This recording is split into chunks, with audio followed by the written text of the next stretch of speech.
Gĩikaro kĩa mbere gĩa kũheana mwerekera wa ũrĩa cira wa kũregana na maumĩrĩra ma president ũgathikĩrĩrio gũtabanio mũthenya wa rũciũ.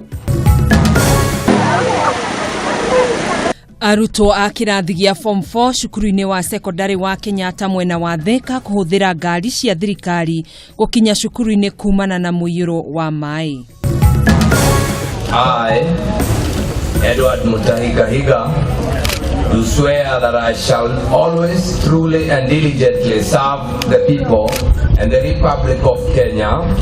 Mutahi Kahiga kwĩhĩtithio ta gavana wa kana wa kaunti ya Nyeri na kwĩranĩra gũtungatĩra aikari a kaunti ĩyo na njĩra ĩgwete. I led a delegation of the Kenyan team to Tanzania for a bilateral meeting which we held in Dar es Salaam. Na thirikari ya Kenya kũrio yethe kĩhonia kĩa ndũgamano ya wonjoria ĩrĩa ĩrĩ ho kwa ihinda rĩrĩ gatagatĩ ga Kenya na Tanzania.